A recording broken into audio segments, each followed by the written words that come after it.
ஆதியாகமத்தின் புஸ்தகம் 26ஆம் அதிகாரம் 2-3 வசனங்களை வாசிங்க. கர்த்தர் அவனுக்கு தரிசனமாகி, நீ எகிப்துக்கு போகாமல் நான் உனக்கு சொல்லும் தேசத்திலே குடியிரு, இந்த தேசத்திலே வாசம் பண்ணு. நான் உன்னோடே கூட இருந்து உன்னை ஆசீர்வதிப்பேன். நான் உனக்கும் உன் சந்ததிக்கும் இந்த தேசங்கள் யாவையும் தந்து உன் தகப்பனாகிய ஆபிரகாமுக்கு நான் இட்ட ஆணையை நிறைவேற்றுவேன். கண்களை மூடுவோம், நாம் ஜெபம் பண்ணலாம்.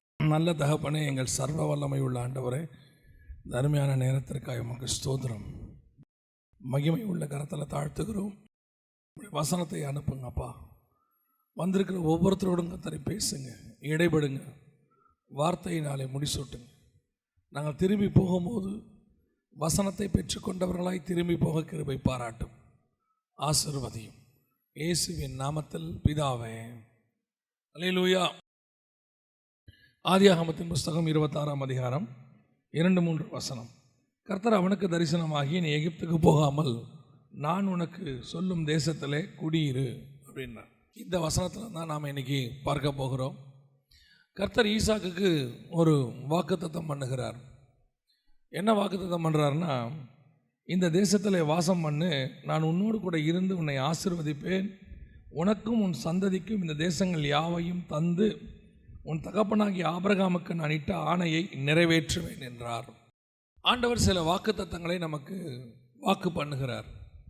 அந்த வாக்குத்தத்தங்கள் தான் நம்மை தொடர்ந்து நடத்துகிறது. பல நேரங்களிலே நாம் பிரச்சனைகள் இருக்கும்போது, போராட்டத்தில் இருக்கும்போது சில வாக்குத்தத்தங்களை கர்த்தர் நமக்கு தருகிறார். அந்த வாக்குத்தத்தை பிடிச்சிக்கிட்டு தான் நம்ம ஓடுறோம். இல்லைன்னா நமக்கு பலன் இருக்காது. நம்மை பொறுத்த வரைக்கும் ஆவிக்குரியவர்களுக்கு வசனம்தான் பலன். அந்த வசனம் தான் நம்மளை கடைசி வரைக்கும் ஓட வைக்கிது. அப்போ அந்தந்த சூழ்நிலைக்கு ஏற்ற மாதிரி ஒவ்வொருத்தருக்கும் கர்த்தர் ஒரு வாக்குத்தத்தம் தருகிறார். இந்த பைபிளில் இருக்கிற எல்லா வாக்குத்தத்தமும் நமக்கு உடையது. எப்போ வேணாலும் எதை வேணாலும் நம்ம சுதந்திரிக்கலாம். ஏன்னா அது அத்தனையும் கிறிஸ்து இயேசுவுக்குள்ளாக நமக்கு ஆமென்றும் ஆமென் என்றும் நிறைவேறுகிறது. அப்படி இருக்கும்போது அந்த வாக்குத்தத்தத்தை சுதந்திரிப்பதற்கு சில கட்டளைகளையும் கர்த்தர் வச்சிருக்கிறார். கட்டளைகள் இல்லாமல் வாக்குத்தத்தம் இல்லை. புதிய ஏற்பாட்டில் கிருபையின் காலம் அப்படின்னு சொல்லி, இந்த கிருபையின் காலத்தில் உங்களுக்கு எந்த கட்டளையும் கிடையாது, ஆண்டவர் உங்களை எப்படி இருந்தாலும் ஆசீர்வதிப்பார் அப்படின்னு ஒரு கூட்டம் சொல்லுது. உங்களை நீங்கள் எதுவுமே செய்ய வேணாம், ஒன்றுமே பண்ண வேணாம் அப்படின்னு. நல்லா கவனிச்சுக்கொள்ளுங்க.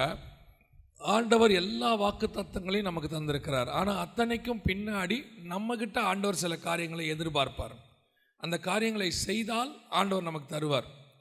இப்போ பழைய ஏற்பாட்டில் நீங்கள் எடுத்துக்கிட்டிங்கன்னா, இந்த தேசத்தில் வாசம் பண்ணு, இதை நான் உனக்கு தருவேன், நான் காண்பிக்கும் தேசத்துக்கு போ, நான் உன்னை பெரிய ஜாதியாய் மாற்றுவேன். இப்படி ஆண்டவர் ஒவ்வொருத்தருக்கும் ஒவ்வொன்றும் சொல்லிக்கிட்டே தான் வருவார். புதிய ஏற்பாட்டிலையும் அப்படி தான். நான் சொல்லுகிற வரைக்கும் இப்போ எருசலேமில் தங்கி இருங்க, அப்பொழுது பரிசுத்த ஆவி உங்களிடத்துல வருவார். அப்போ அந்த போய் ஆண்டவர் சொல்கிறபடி செஞ்சாதான் பரிசுத்த ஆவி வருவார். ஸோ அந்த மாதிரி ஒவ்வொரு விஷயத்துலையும் கர்த்தர் சொல்கிறார். இப்போ போய் பவுலுக்கிட்ட சொல்வார், நீ போய் அந்த வீட்டிலே காத்து கொண்டுரு, உனக்கு செய்ய வேண்டியது அங்கேயே சொல்லப்படும்.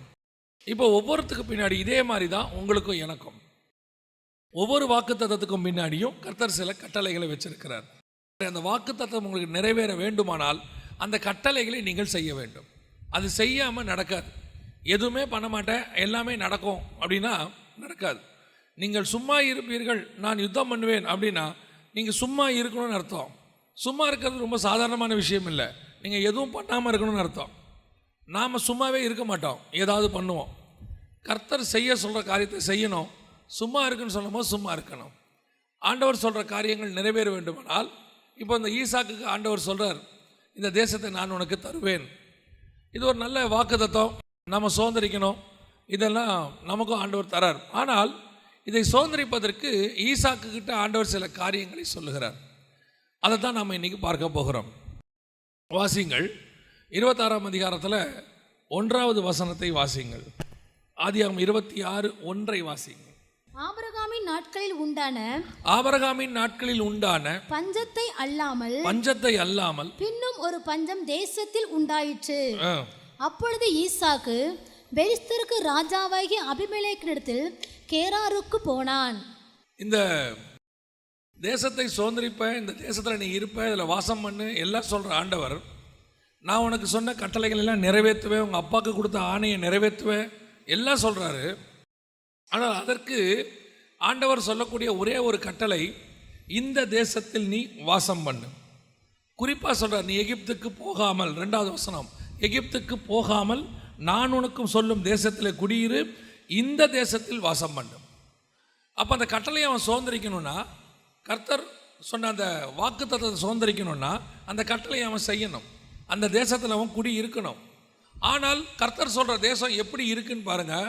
1வது வசனம் சொல்லுது, ஆபிரகாமின் நாட்களில் உண்டான பஞ்சத்தை அல்லாமல் வேறொரு பஞ்சம் தேசத்தில் உண்டாயிற்று. கர்த்தர் சொல்கிற இடம், கர்த்தர் தான் சொல்கிறாரு இங்கேயே நீ குடியிருன்னு, இதை தருவேன்னு வேற சொல்கிறாரு. ஆனால் வசனம் சொல்லுது என்ன உண்டாயிற்று? பஞ்சம் உண்டாயிற்று. நாம் பல நேரத்தில் என்ன சொல்ல நினைக்கிறோம், கர்த்தர் வாக்குத்தத்தம் பண்ணால் எல்லாமே சுமூகமாக நடக்கும், எல்லாமே ஓப்பன் டோராக தான் இருக்கும் அப்படின்னு அர்த்தம் இல்லை. எல்லாமே ஓப்பன் டோராக இருக்கும், சுமூகமாக இருக்கும். அதே நேரத்தில் சில காரியங்களை கர்த்தர் அனுமதிக்கிறார். அந்த அனுமதியை நீங்கள் கடந்து தான் வரணும். முதல் தடவை எகிப்திலிருந்து கானானுக்கு, மீதியான் தேசத்துக்கு மோசே புறப்பட்டு போனார். அவர் புறப்பட்டு போகும்போது இல்லாத பிரச்சனை 2வது முறை புறப்பட்டு போகும்போது ஜனங்களை எல்லாம் கூட்டிகிட்டு போகிறார். முதல் தடவை பார்வோனால் விரட்டப்பட்ட போது மீதியான் தேசத்தில் போய் 40 வருஷம் குடியிருக்கிறார். முதல் தடவை போகும்போது மோசேக்கு எந்த பிரச்சனையும் இல்லை. 2வது தடவை போக சொல்கிறார், இதே ஜனங்களை கூட்டிகிட்டு கானானுக்கு போன்றார். போகும்போது எவ்வளோ பிரச்சனை பாருங்கள். செங்கடல் வருது, எகிப்தியர் துரத்துறாங்க, அதுக்கு பிறகு கசப்பு வருது, மாறாவி நீர் கசப்பாக இருக்குது, வெயில் வருது, எல்லாம் இருக்குது, எல்லா பிரச்சனையும் வருது. கர்த்தர் தான் வாக்கு பண்ணார், போன்னு சொல்கிறார். நீங்கள் என்ன நினைக்கிறீங்க, கர்த்தர் எனக்கு வாக்கு பண்ணார், ஏன் எனக்கு இவ்வளோ பிரச்சனை வருது அப்படின்னா, அவைகளுக்கு நடுவில் நீ கடந்து போய் சுதந்திரிக்க வேண்டும் என்பதுதான் கர்த்தருடைய திட்டம். கர்த்தர் சொன்னால் எல்லாமே கரெக்டாக இருக்கும், ஆனால் கூட இதுவும் வரும். இப்போ அந்த வசனத்தில் ரொம்ப ஸ்பெஷாலிட்டி என்ன தெரியுமா, அந்த 1வது வசனத்தில் கர்த்தர் சொல்லும் போது அழகாக மென்ஷன் பண்ணுற வார்த்தையை பாருங்கள். ஆபிரகாமின் நாட்களில் உண்டான பஞ்சத்தை அல்லாமல். ஏன் திடீர்னு ஆபிரகாமுடைய பஞ்சத்தை ஞாபகப்படுத்துறாரு? ஆபிரகாமுக்கும் இதே மாதிரி ஒரு பஞ்சம் வந்துச்சு, ஈசாக்குடைய அப்பாவுக்கும் இதே மாதிரி ஒரு பஞ்சம் வந்துச்சு. ஆனால் அவர் என்ன பண்ணார் தெரியுமா, அவர் நேராக எகிப்துக்கு போயிட்டார், தென் திசைக்கு போயிட்டார். எகிப்துக்கு போய் பார்வோன்கிட்ட போய் இது என் தங்கச்சின்னு சொல்லி சாராள, அதற்கு பிறகு புறப்பட்டு வந்தார். ஆனால் அதனால் வந்த விளைவு என்ன, பஞ்சம் வருது. அந்த தேசத்தில் கர்த்தர் வாக்குத்தத்தம் பண்ண தேசம் கானான் தேசம், அங்கே தான் இருக்கிறார். திடீர்னு பஞ்சம் வந்த உடனே புறப்பட்டு நேராக எகிப்துக்கு போயிட்டார். அங்கே போயிட்டு ரிட்டர்ன் ஆகும்போது தான் அவருக்கு ஆகார் கூட வராங்க. ஏன்னா பார்வோன் வேலைக்காரர்களையும் வேலைக்காரிகளையும் கொடுத்தான்னு இருக்கு. அப்போ தான் ஆகார் கூட வராங்க. ஆகார் வந்தாங்க. 16ஆம் அதிகாரத்தில் ஆகார் இஸ்மவேலை பெற்றெடுக்கிறாங்க. இஸ்மவேல் துஷ்ட மனுஷனாக இருப்பான் என்று வசனம் சொல்லுகிறது. கடைசி வரைக்கும், இன்னைய வரைக்கும் இஸ்ரவேலுக்கு துஷ்ட மனுஷனாக, ஆபத்தாக இஸ்மவேல் இருக்கிறான். அதைத்தான் உங்களுக்கு சொல்கிறேன். பஞ்சம் வரும்போது அதில் ஒரு லூப் லைன் தேடக்கூடாது. இதுலேருந்து விடுதலை ஆகிறதுக்கு என்ன பண்ணணும் அப்படின்னு சில நேரத்தில் நம்ம அறிவை யூஸ் பண்ணுவோம். இப்போது நகோமி நம்ம எல்லாருக்கும் தெரிஞ்ச ஒரு விஷயம், ரூத் புஸ்தகத்தில் இருக்குது. இப்போ அவங்களுக்கு பஞ்சம் வந்துச்சு, உடனே கிளம்பி மோவாபுக்கு போயிட்டாங்க. மோவாபுக்கு போய் அங்கே தங்கி தன்னுடைய 2 பிள்ளைகள், கணவன் எல்லாத்தையும் இழந்துட்டாங்க.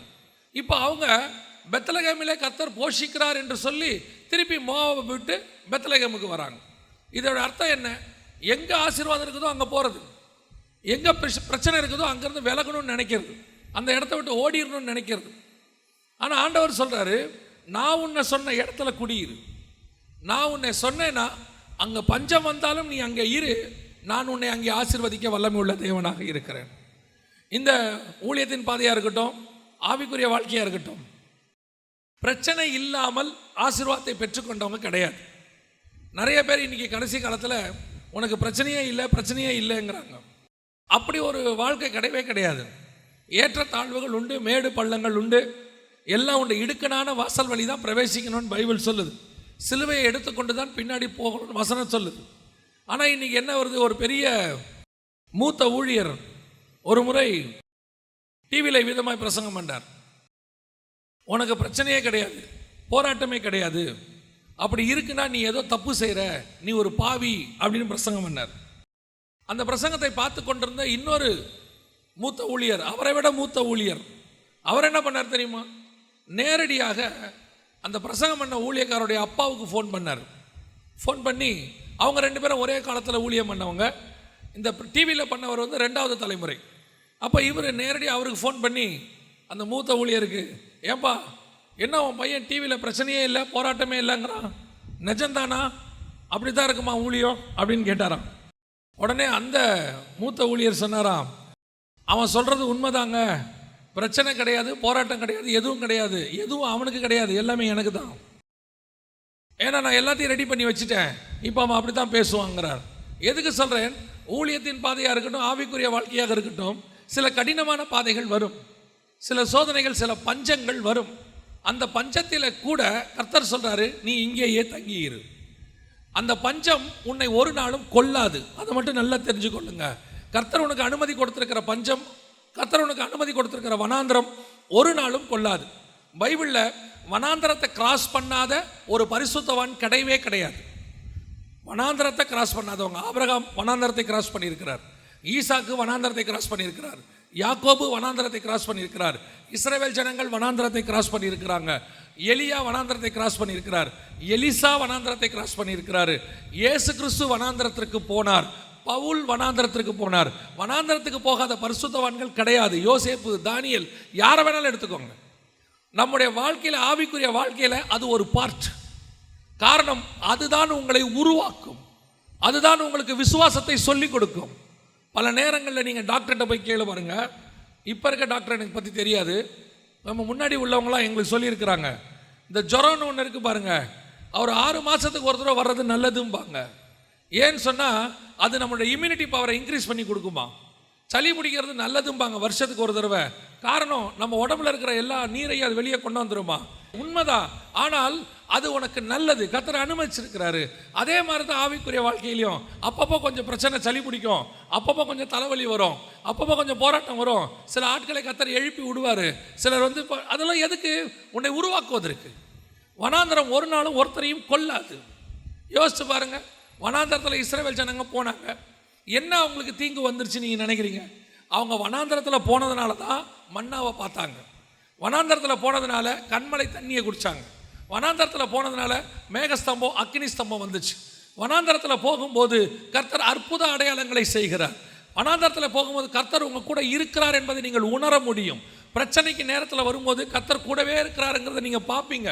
அதுவே பாலும் தேனும் ஓடுற தேசத்துக்குள்ளே போயிட்டாங்க, மன்னா நின்றுச்சு, அக்னி ஸ்தம்பம், மேகஸ்தம்பம் நின்றுச்சு. இப்போ கர்த்தர் சொன்னார், நீ விதைச்சு நீயே சாப்பிடுன்னாரு. அப்போ வனாந்தரம் என்பது கர்த்தருடைய கரத்தை பார்ப்பதற்கு உதவி செய்கிறது. நாம் அந்த நேரத்தில் திடீர்னு எகிப்துக்கு போகணும்னு நினைக்கிறோம். ஆண்டவர் சொல்கிறாரு, நீ இங்கேயே தங்கியிரு, இந்த இடத்துல இரு. உன்னை ஆசீர்வதிக்கணும்னு நான் முடிவு பண்ணிட்டேன்னா எகிப்தில் வச்சும் ஆசீர்வதிப்பேன், வனாந்தரத்தில் வச்சும் ஆசீர்வதிப்பேன், உன்னை பாபிலோனில் வச்சும் ஆசீர்வதிப்பேன், எருசலேமில் வச்சும் ஆசீர்வதிப்பேன். காரணம், இடமல்ல, ஆசீர்வதிக்கிறவர் நான் சொன்னால் அது ஆகும். கர்த்தர் அப்படி தான் உன்னை ஆசீர்வதிக்கிறார். எருசலேமில் ஆசீர்வாதத்தை தாவீதுக்கு கொடுத்த ஆண்டவர் பாபிலோனில் தானியேலுக்கு ஆசீர்வாதத்தை கட்டளையிடுகிறார். மேதிய பெர்ஷியா சாம்ராஜ்யத்தில் நெகேமியாவுக்கு ஆசீர்வாதத்தை கட்டளையிடுகிறார். பெர்ஷியா சாம்ராஜ்யத்தில் எஸ்தருக்கு ஆசீர்வாதத்தை கட்டளையிடுகிறார். கர்த்தர் எங்கேயும் உன்னை உயர்த்த வல்லமை உள்ளவராக இருக்கிறார். உன்னை சில நேரத்தில் கானான் தேசத்தில் அடித்து போட்டால் கூட எகிப்தில் பிரதமராக்கி விட்டுருவார் ஆண்டவர். ஆனால் ஆண்டவர் சொல்கிற இடத்துல நீங்கள் இருக்கணும். கர்த்தர் சொல்கிற இடத்துல உடனே சில நேரத்தில் பிரச்சனை வந்த உடனே இந்த இடத்த விட்டு போயிடலாமா, வெளிநாட்டுக்கு போயிடலாமா, என்னமோ வெளிநாட்டில் அப்படியே டாலர் கொட்டி கிடக்கிற மாதிரி உடனடியாக பேசாமல் சவுதிக்கு போயிடலான்னு இருக்கிறேன். போனவன் தான் கேட்கணும், அங்கே போனவனை கேட்கணும். சில நேரத்தில் ஏஜென்ட் நம்மளை சொல்லிடுவார், சவுதிக்கு போகிற ஏஜென்ட், நீங்கள் போனீங்கன்னா ஒரே வருஷத்தில் கோடீஸ்வரன் ஆயிடலாம், முதல் 3 மாதத்தில் கடன் அடைச்சிடலாம், 2வது 3 மாதத்தில் சம்பாரிச்சிடலாம், 3வது 3 மாதத்தில் இடம் வாங்கிடலாம், 4வது 3 மாதத்தில் வீடு கட்டிடலாம், ஒரே வருஷம். நீங்கள் போனவனுக்கு ஃபோன் பண்ணி கேளுங்க, ஏன்பா சவுதி எப்படி இருக்குது, வராத. நம்ம நினச்சிக்கிறோம் இங்கேருந்து அங்கே பார்த்தோன்னா நல்லா இருக்கும், எகிப்து சூப்பராக இருக்கணும், அங்கே போனால் தான் ஆகார் கூட வரும். ஆகார் கூட வந்துச்சு, கதை முடிஞ்சு. துஷ்ட மனுஷன், உபத்திரவம், அது வேற, அது கடைசி வரைக்கும் பிரச்சனை. பாருங்க, கர்த்தர் சொல்றார் ஈசாக்க, உங்க அப்பா போன மாதிரி நீ போயிடாதேங்கிறார். அதான் அந்த வசனத்துக்கு என்ன அர்த்தம் தெரியுமா? ஆபிரகாம் நாட்களில் உண்டான பஞ்சத்தை இல்லாமல் வேறொரு பஞ்சம் உண்டாயிட்டு சொல்லிட்டு நீ எகிப்துக்கு போகாமல்னு ஏன் ஆரம்பிக்கிறார்னா, உங்க அப்பா போன மாதிரி நீ போயிடாத, நான் உனக்கு வேற வச்சிருக்கிறேன். உன் அழைப்பு வேற, உனக்கு கொடுக்கப்பட்ட வாக்குத்தத்தம் வேற. அவங்க சுதந்திரிச்ச மெத்தட் வேறையா இருக்கும், உங்க அப்பா சுதந்திரிச்சது. ஆனா உனக்கு நான் கொடுக்கிற மெத்தட் வேற. ஈசாக்கை பார்த்து கர்த்தர் சொல்றாரு, நான் உனக்கும் சொல்லும் தேசத்தில் குடியிரு. பஞ்சம் வந்துச்சுங்க, வந்துச்சா? உண்மைதான். இப்போ நான் சொல்ற தேசத்தில் நீ குடியிரு. என்ன நடக்குதுன்னு பாரு. 26ஆம் அதிகாரம் 12வது வசனத்தை வாசிங்கள். ஈசாக்கு அந்த தேசத்தில் விதை விதைத்தான். ஈசாக்கு அந்த தேசத்தில் விதை விதைத்தான். கர்த்தர் அவனை ஆசீர்வதித்ததினால், நல்லா கவனிங்க, ரொம்ப பர்டிகுலர் வேர்டு ஒன்று இருக்கு அதுல. கர்த்தர் அவனை ஆசீர்வதித்ததனால் அந்த வருஷத்தில், எப்படி? அந்த வருஷத்தில் 100 மடங்கு பலன் அடைந்தான். அந்த வருஷம் என்ன இருந்துச்சு? தேசத்துல பஞ்சம் இருந்துச்சு. ஈசாக்கு விதை விதைத்தான். அந்த வருஷத்தில் கர்த்தர் அவனை 100 மடங்கு ஆசீர்வதித்தார். அப்படின்னா என்ன அர்த்தம்? ஊருக்கே பஞ்சம், நீ விதை உன்னை ஆசீர்வதிக்கிறவர் நான். பஞ்சம் எல்லாருக்கும் பஞ்சம் தாயா, பஞ்சம் ஒரு மாற்று கருத்தும் இல்லை. ஆனா நான் சொல்ற தேசத்தில் நீ குடியிரு. நீ அங்கே இரு. பஞ்சத்துக்கு நடுவில் உன்னை எப்படி ஆசீர்வதிக்கணும்னு எனக்கு தெரியும். நான் உன்னை ஆசீர்வதிப்பேன். நீ ஓடாத. அந்த இடத்த தேடி ஓடுறது இந்த சிலர் முடிவு எடுக்கிறா, பேசாம இதை விட்டுட்டு அங்க போயிடலாமா, இதை விட்டுட்டு இங்கே போயிடலாமா. எங்கேயும் போகாது. கர்த்தர் சொல்லுகிற இடத்தில் குடியிரு. இந்த கர்த்தர் சொல்ற இடங்கிறது ரொம்ப இம்பார்ட்டன்ட். கர்த்தர் ஒரு இடத்த உனக்குன்னு குறிச்சு வச்சிருப்பாரு. அந்த பர்டிகுலர் பிளேஸ் அங்க இருந்தாதான் ஆசீர்வாதம். ஊழியத்தின் பாதையாக கூட இருக்கட்டும், கர்த்தர் உனக்கு சொன்ன இடத்துல நீ ஊழியம் பண்ணு. நீ ஒண்ணுமே பண்ண வேண்டாம், ஊழியம் தானாய் வளரும். நீ கர்த்தர் சொல்லாத இடத்துல விதை கஷ்டப்பட்டு எவ்வளவு பண்ணாலும் உன்னுடைய பாடுகள் பிரயாசம் விருதாவாய் போகும். ஆண்டவர் ஈசாக்கை பலி கொடுக்க சொல்லி ஆபிரகாமை கூட்டிட்டு வர சொல்லிட்டார். ஆனா ஆபிரகாம் கூட்டிட்டு வந்து எல்லா இடத்துலையும் பலி கொடுக்கல. அந்த 22ஆம் அதிகாரம் என்ன அழகா சொல்லுது பாருங்க. அவன் கூட்டிட்டு வந்து கர்த்தர் தனக்கு குறித்த இடத்தில், அந்த வசனம் பாருங்க, 22:9 வாசிங்க. தேவன் அவனுக்கு சொல்லி இருந்த இடத்துக்கு வந்தார்கள். தேவன் அவனுக்கு சொல்லி இருந்த இடத்திற்கு வந்தார்கள். அங்கே ஆபிரகாம் ஒரு பலிபீடத்தை உண்டாக்கி, அவன் மலைக்கு வந்துட்டான். ஆனா கர்த்தர் சொன்ன இடத்துக்கு வந்து பலியிட்டான். கர்த்தர் சொன்ன இடத்துக்கு நீ வந்து பலியிட்டினா ஏற்கனவே உனக்கு ஒரு ஆடு அங்க ரெடியா இருக்கும்னு அர்த்தம். வேற எந்த இடத்துக்கு ஆபிரகாம் போயிருந்தாலும் ஈசாக்குக்கு பதிலா அங்க ஆடு இருந்திருக்காது. ஏன்னா கர்த்தர் ஆடை ரெடி பண்ணி வச்சுட்டு தான் ஈசாக்கை கூட்டிட்டு வர சொல்லியிருக்கிறார். உன்னை ஒரு இடத்துல ஆண்டவர் இருக்க சொல்றாருன்னா உன் தேவைகளை எல்லாவற்றையும் அங்க ரெடி பண்ணி வச்சுட்டு தான் கர்த்தர் அங்க இருக்க சொல்றாரு. நம்ம நினைச்சுக்கிறோம், என்னங்க இப்படி பஞ்சம், ஆண்டவர் ஏன் என்ன இந்த பஞ்சத்தில் இருக்க சொல்றாரு? நீ பஞ்சத்தின் நடுவில் இரு. உன் தேவைகளை எல்லாம் சந்திப்பதற்கு கர்த்தர் அங்க எல்லாம் ரெடி பண்ணி வச்சிருக்கிறார். எல்லாரையும் நீங்க பார்க்காதீங்க. எல்லாருக்கும், ஆமா, எல்லாருக்கும் கேஸ் விலை ஏறிடுச்சு, உங்களுக்கும் ஏறிடுச்சு, எனக்கும் ஏறிடுச்சு. ஆனால் உங்களை என்னையும் வாங்கும்படி கர்த்தர் அதை பலப்படுத்துவார். அல்லேலூயா. நமக்கு மட்டும் கேஸ் விலை குறையாது, பெட்ரோல் விலை உங்களுக்கு மட்டும் குறையாது. கர்த்தர் நமக்கு கொடுத்த பெரிய கிருபை என்ன தெரியுமா? பாக்கெட்டில் பணம் இருக்கோ இல்லையோ, ஆனால் பார்த்தா நம்மளை பார்த்தா பணக்கார மாதிரியே இருக்கும். அது கர்த்தர் நமக்கு முகத்தில் வச்சிருக்கிற ஆவிக்குரிய சந்தோஷம். ஊருக்கே பஞ்சம், ஆனால் கர்த்தர் நம்மளை ஆசீர்வதிப்பார். அந்த வருஷத்தில் பஞ்சம் இருக்கிற அதே வருஷத்தில் அதை விட பெரிய ஆசீர்வாதம் என்ன தெரியுமா? அந்த வசனத்தை திருப்பி வாசிங்க பார்ப்போம். ஈசாக்கு அந்த தேசத்தில் விதை விதைத்தான். கர்த்தர் அவனை ஆசீர்வதித்ததினால் அந்த வருஷத்தில் 100 மடங்கு பலன் அடைந்தான். அர்த்தம் என்ன தெரியுமா? அவன் விதைச்சதுல ஒண்ணு கூட வீணா போல. சாதாரணமா எப்பேற்பட்ட விவசாயி விதைச்சாலும் ஒரு 10% விதையாவது வீணா போகும், ஒரு 5% வீணா போகும். அதாவது அது வந்து என்ன சொல்லுவாங்கன்னு சொன்னா டிப்ரிசியேஷன் சொல்லுவாங்க. டாக்ஸ்ல போனீங்கன்னா அது ஒரு டிப்ரிசியேஷன். கொஞ்சம் போகும், கொஞ்சம் கழிவு இருக்க தான் செய்யும். எதை வேணா எடுத்துங்க, ஒரு கழிவு இருக்கும். ஆனா கர்த்தர் சொல்ற இடத்துல நீ விதைச்சினா ஒண்ணு கூட உனக்கு வீணா போகாது. 100% கர்த்தர் ஆசீர்வதிக்க வல்லமை உள்ளவராக தேவன் இருக்கிறார். இது முடியுமா? சாத்தியமா? கர்த்தர் ஒருவரால் அது சாத்தியம். ஆனா நீ கர்த்தர் சொல்ற இடத்துல இருக்கணும், கர்த்தர் சொல்றதை செய்யணும், கர்த்தர் என்ன பண்ண சொல்றாரோ அதை செய்யணும். அப்படின்னா என்ன அர்த்தம்? உங்களை சுத்தி பஞ்சம் வரும், உங்களை சுத்தி எல்லாம் மாற்றா இருக்கும். ஆண்டவர் உங்களுக்கு ஒன்று சொல்லியிருப்பாரு, வேற ஒன்று நடக்கும். உன்னை உயர்த்துவேன்னு காலையில் சொல்லியிருப்பாரு, நீங்க வேலைக்கு போனீங்கன்னா உன்னை தூக்குவேன்பாவன். நிஜம், உன்னை தூக்குவேன்பா. இன்னும் 3 மாசத்துல உன்னை மாற்றி காட்டுறனா பாருங்கம்மா. நமக்கு காலையில் என்ன வாக்குத்தத்தம் வந்திருக்கும் தெரியுமா? நான் உன்னை உயர்த்தி மேலே உட்கார வைப்பேன் இருப்பார். இவர் சொன்னதுக்கு அப்படியே ஆப்போசிட்டா இருக்கும். ஆனால் நீங்க தூக்குவேன்னு சொன்னானே அதை விசுவாசிக்க கூடாது. உட்கார வைப்பேன்னு சொன்னாரே அதை விசுவாசிக்கணும். ஏன்னா அதுதான் நடக்கும், இது நடக்காது. உன்னை தூக்குவேங்கிறவரை கர்த்தர் தூக்கிடுவாரு. உன்னை உட்கார வைக்கிறேன்னு சொன்னவர் கொண்டு போய் உன்னை உட்கார வச்சிருவார். அல்லேலூயா. சொல்லியும் செய்யாதிருப்பாரோ, வசனத்தும் நிறைவேற்றாதிருப்பாரோ, அவர் சொன்னா 100% செய்வார். அவர் சொன்ன காரியம் சொல்லும் போது நடக்காதபடி இருக்கும், ஆனால் கர்த்தர் சொன்னா 100% நடக்கும். அல்லேலூயா. எத்தனை பேர் விசுவாசிக்கிறீங்க? நாம் பஞ்சத்துக்கு நடுவில் இனி கடந்து போகிறோம், அதான் ரொம்ப முக்கியம். ஆனால் ஒன்று மட்டும் நிச்சயம், எவ்வளவு பெரிய பஞ்சம் தேசத்தில் உலகத்தில் வந்தாலும் கூட ஒரு விதவையின் வீடை கர்த்தர் நமக்கு ஆயத்தம் பண்ணி வச்சிருப்பார்.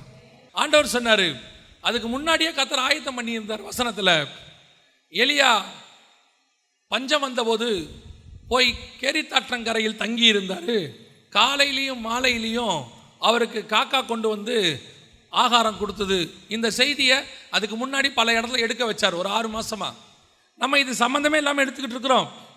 இந்த சிச்சுவேஷன் வந்த உடனே கர்த்தர் சொன்னார், நீ தானே பிரசங்கம் பண்ண, இது உனக்கே அப்ளை ஆகும் பாருன்னார். திடீர்னு லாக்டவுன் போட்டாச்சு.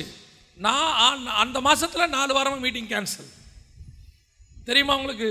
ஆண்டவர் சொன்னார், கேரி தாற்றங்கரையில் உட்காந்து சாப்பிட்றதுனா என்னன்னு உனக்கு நான் காட்டுறேன். நீ ஊழியம் பண்ணா உனக்கு வரும்னு சொன்னல, உன் தகப்பன் உன்னை உட்கார வச்சு நான் எப்படி சாப்பாடு போறேன் பாருன்னாரு. கர்த்தர் சொன்னபடியே ஊழியத்துக்கு போயிருந்தாலும் வார வாரம் முடிவில் தான் ஆஃபரிங் கொடுப்பாங்க. ஆனால் அந்த லாக்டவுன் பீரியட் முழுவதும் தினந்தோறும் ஆஃபரிங் எனக்கு காலையும் மாலையும் கர்த்தர் கொடுத்தார். நீ ஓடி நீ சாப்பிட்றல்ல, நீ உழைக்கணும், அதில் எந்த மாற்று கருத்தும் இல்லை. ஆனால் உன் உழைப்பினால நீ சாப்பிடல, என் கிருபையினால நீ சாப்பிட்டுக்கிட்டு நிற்கிற. எத்தனையோ பேர் உழைச்சி வீணாக போனது இருக்கு, கொண்டு போய் ஹாஸ்பிட்டலில் கொடுக்கறது இருக்கு, போய் ஜெயிலில் வக்கீல்கிட்ட கொடுக்கறது இருக்குது. எத்தனையோ பேர் நஷ்டத்தில் போயிடுச்சு, விருதாவாக போயிடுச்சு. நம்ம உழைக்கிறது, நம்ம கையின் பிரயாசத்தை சாப்பிட்றதுங்கிறது கர்த்தர் நமக்கு செஞ்ச பெரிய கிருபை. அப்போ ஆண்டவர் சொன்னார், உன்னை நான் எப்படி போஷிக்கிறேன். பஞ்சத்தின் காலத்தில் கர்த்தர் காலையும் மாலையும் போஷித்தார், கர்த்தர் ஆசீர்வதித்தார். அடுத்து சொன்னார், இந்த காலத்தை தாண்டி இன்னொரு காலம் வரும், பஞ்சம் இன்னும் கொடிதாய் மாறும். கேரி தாற்றங்கரையில் ஆற்றுல தண்ணியே வராது, காக்கா பறக்காது. ஏன்னா காக்காவே பறக்க முடியாத பஞ்சம் வந்துடும். அப்பொழுதும் உனக்கு ஒரு விதவை வீடு இருக்கும், அங்கே எண்ணெயும் மாவும் குறைவுபடாதபடி கர்த்தர் உன்னை பாதுகாப்பான்னு சொன்னார். அதுக்கு தான் சொல்கிறேன், எவ்வளோ பஞ்சம் வந்தாலும் கவலைப்படாதிருங்கள், கர்த்தர் நம் பட்சத்தில் இருக்கிறார். நம்ம ஏன் கவலைப்படணும்? நம்மளை அழைத்தவர் உண்மை உள்ளவர், கைவிடுறதுக்கு நம்மளை கூட்டிகிட்டே வரல ஆண்டவர். அல்லேலூயா.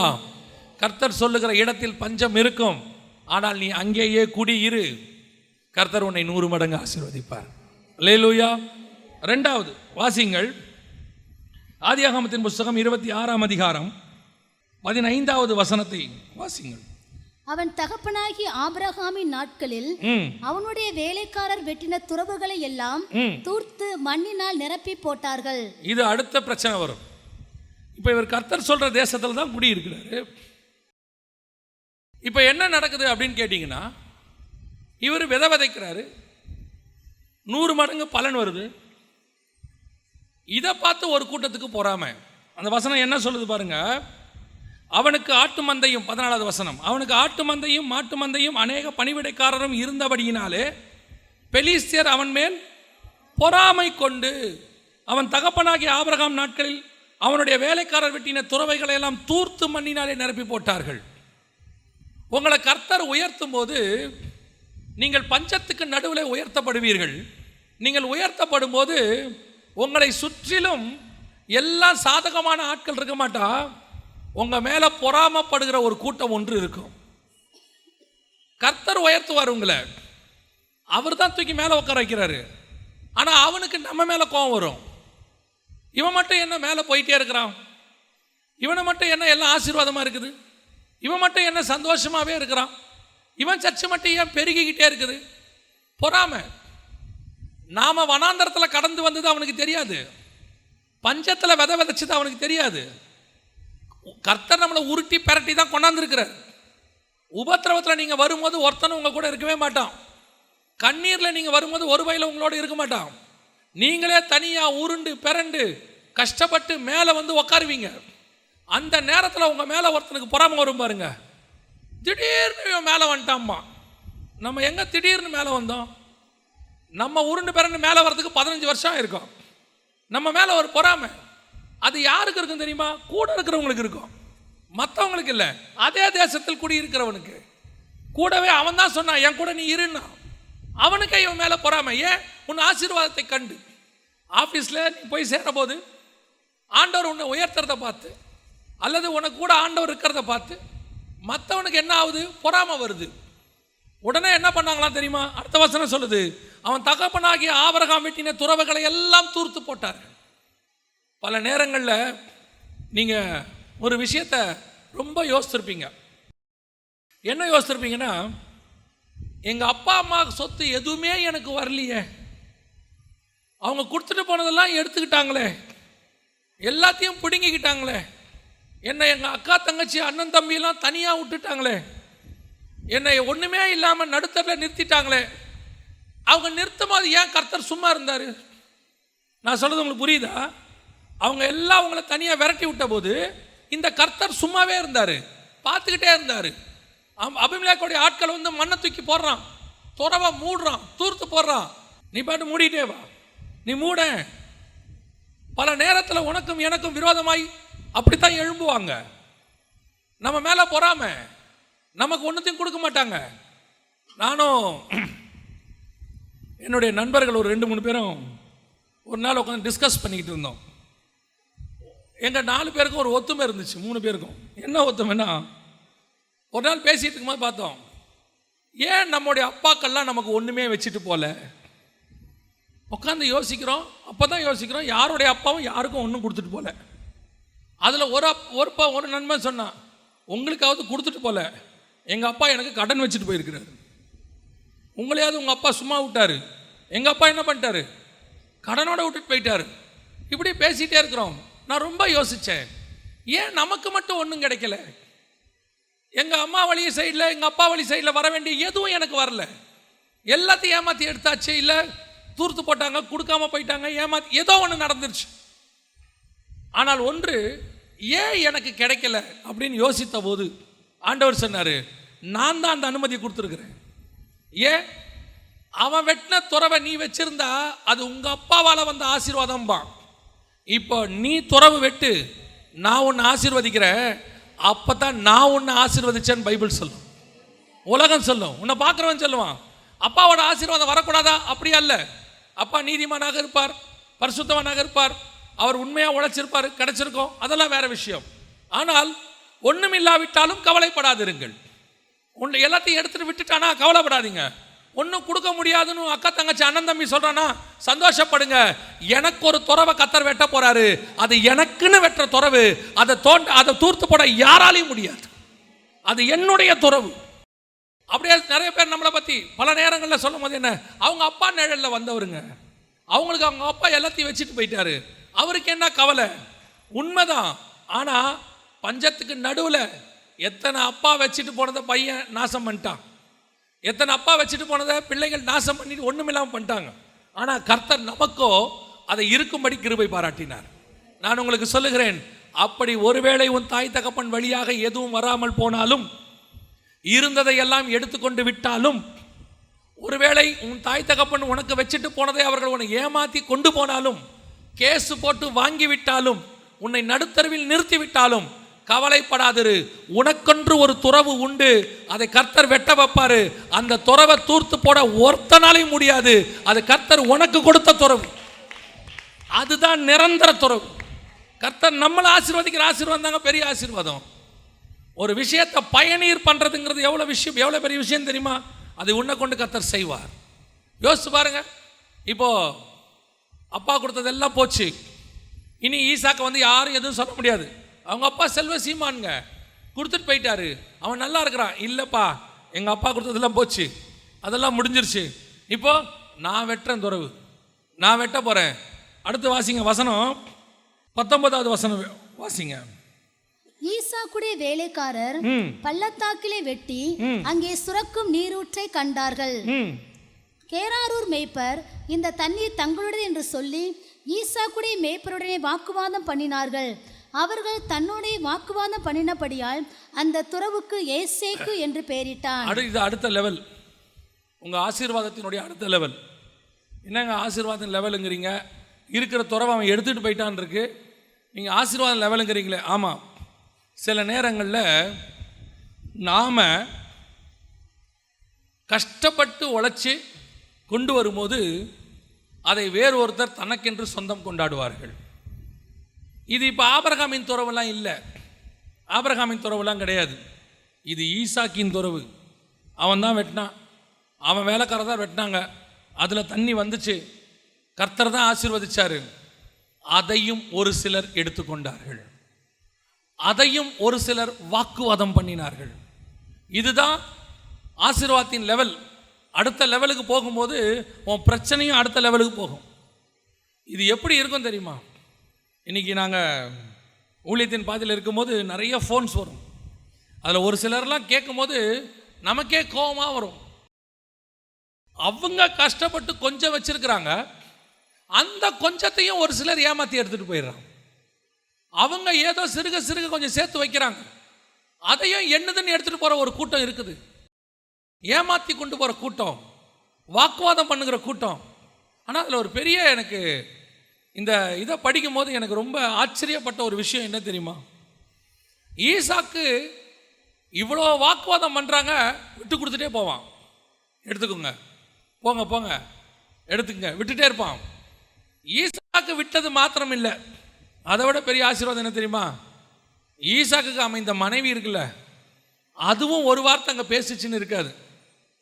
நான் சொல்கிறேன், விட்டு கொடுத்தவன் கெட்டு போனதாக சரித்திரமே கிடையாது. உங்கள்கிட்ட ஒருத்தன் வழக்கு ஆடுறானா, பொறுமையாக இருங்க. நீங்கள் வழக்கு ஆடுனீங்கன்னா கர்த்தர் வழக்காட மாட்டார். நீங்கள் பொறுமையாக இருங்க, உங்களுக்காக கர்த்தர் வழக்காடுவார். அவர் வழக்காடினார்னா சூப்பராக ஆடுவார். அவர் ஆடுற ஆட்டம் நல்லா இருக்கும், உட்காந்து மட்டும் நீங்கள் பார்க்கணும். பல நேரங்களில் ஒரு சிலர் நாம் கொஞ்சம் தாழ்வாக இருக்கும்போது நம்மளை கொஞ்சம் பேசிடுவான், கொஞ்சம் ஓவராக பேசிடுவான், எடுத்துகிட்டு போயிடுவான், கொஞ்சம் ஏடகுடமாக பேசிடுவான். அந்த நேரத்தில் நீங்கள் எப்படி இருக்கணும் தெரியுமா? பொறுமையோடு இருக்கணும்.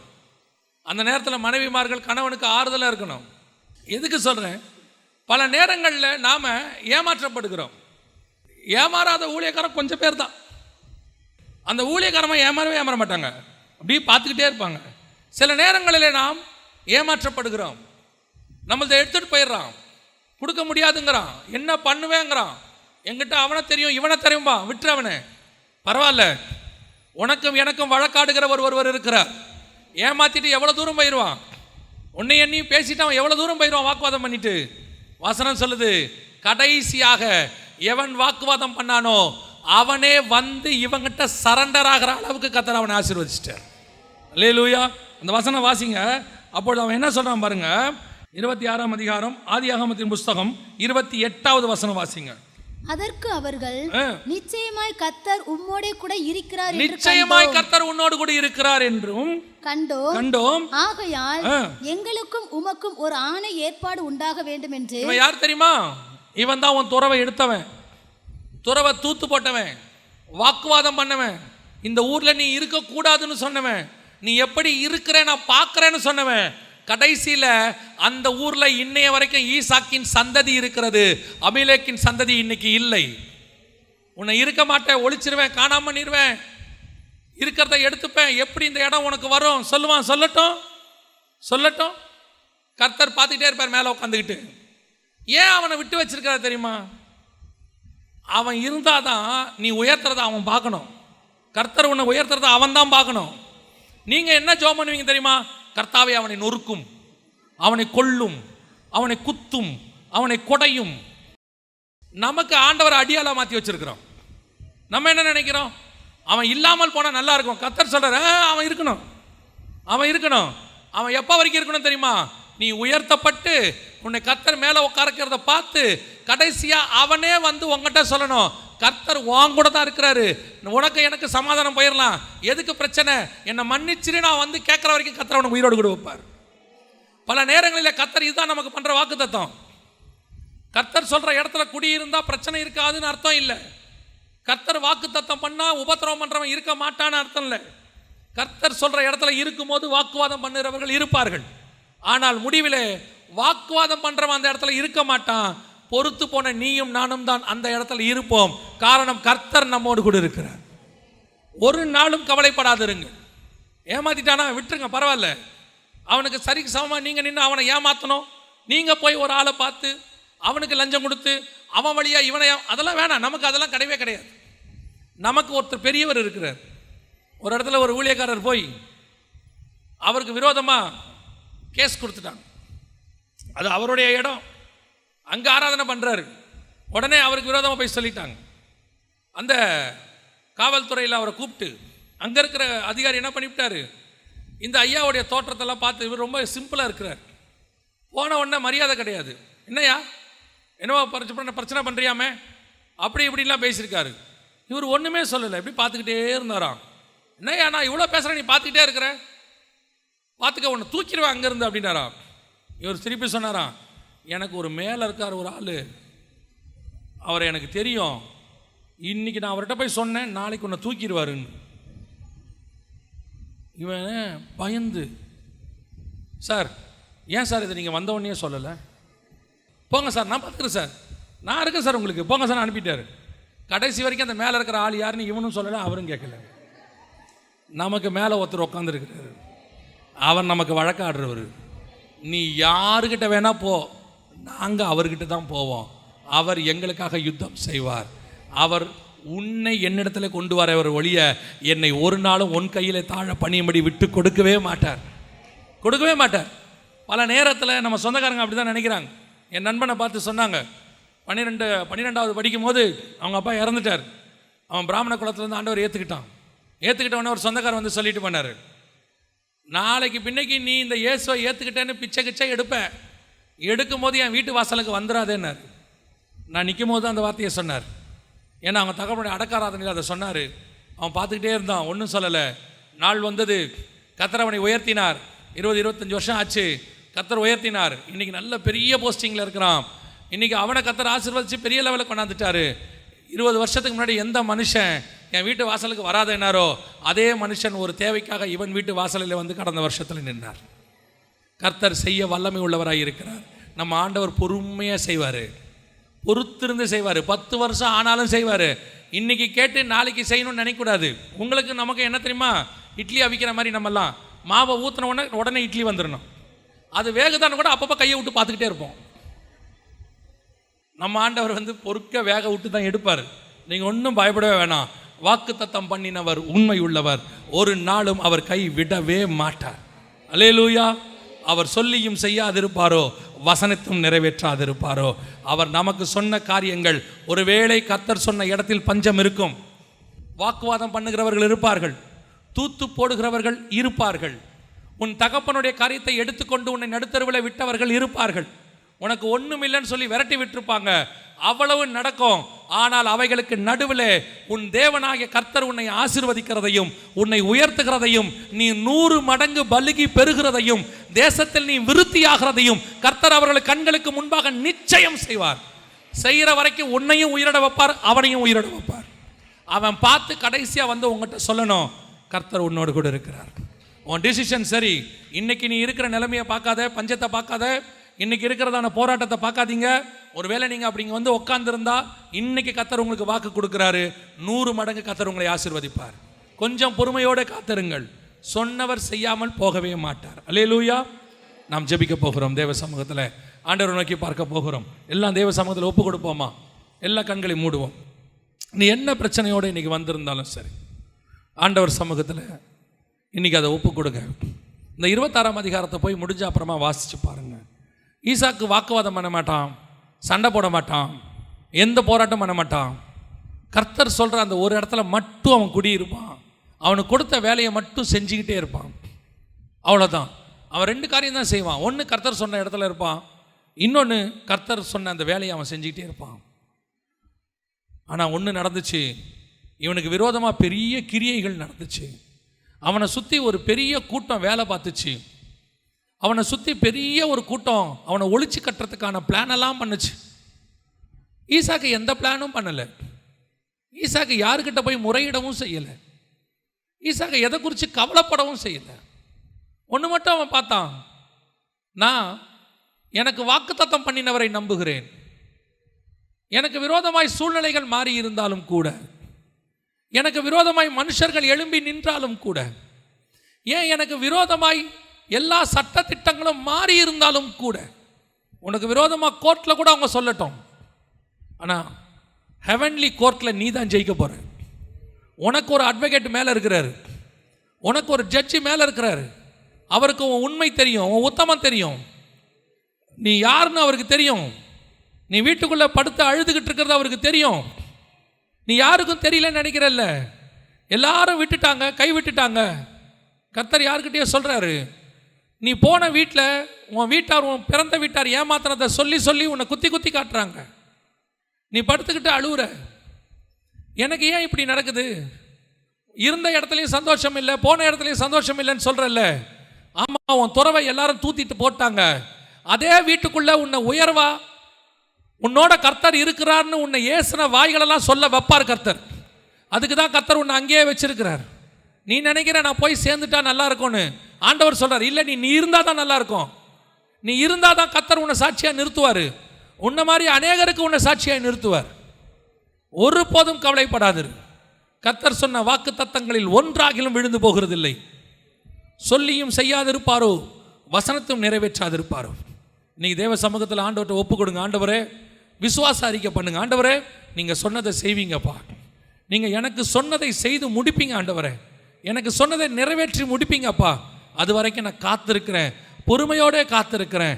நான் யாரோடையும் வாக்குவாதம் பண்ணலை ஆண்டவரே, எதோடையும் நான் வழக்காடலை ஆண்டவரே, எதோடையும் நான் போய் சண்டை போடலை ஆண்டவரே.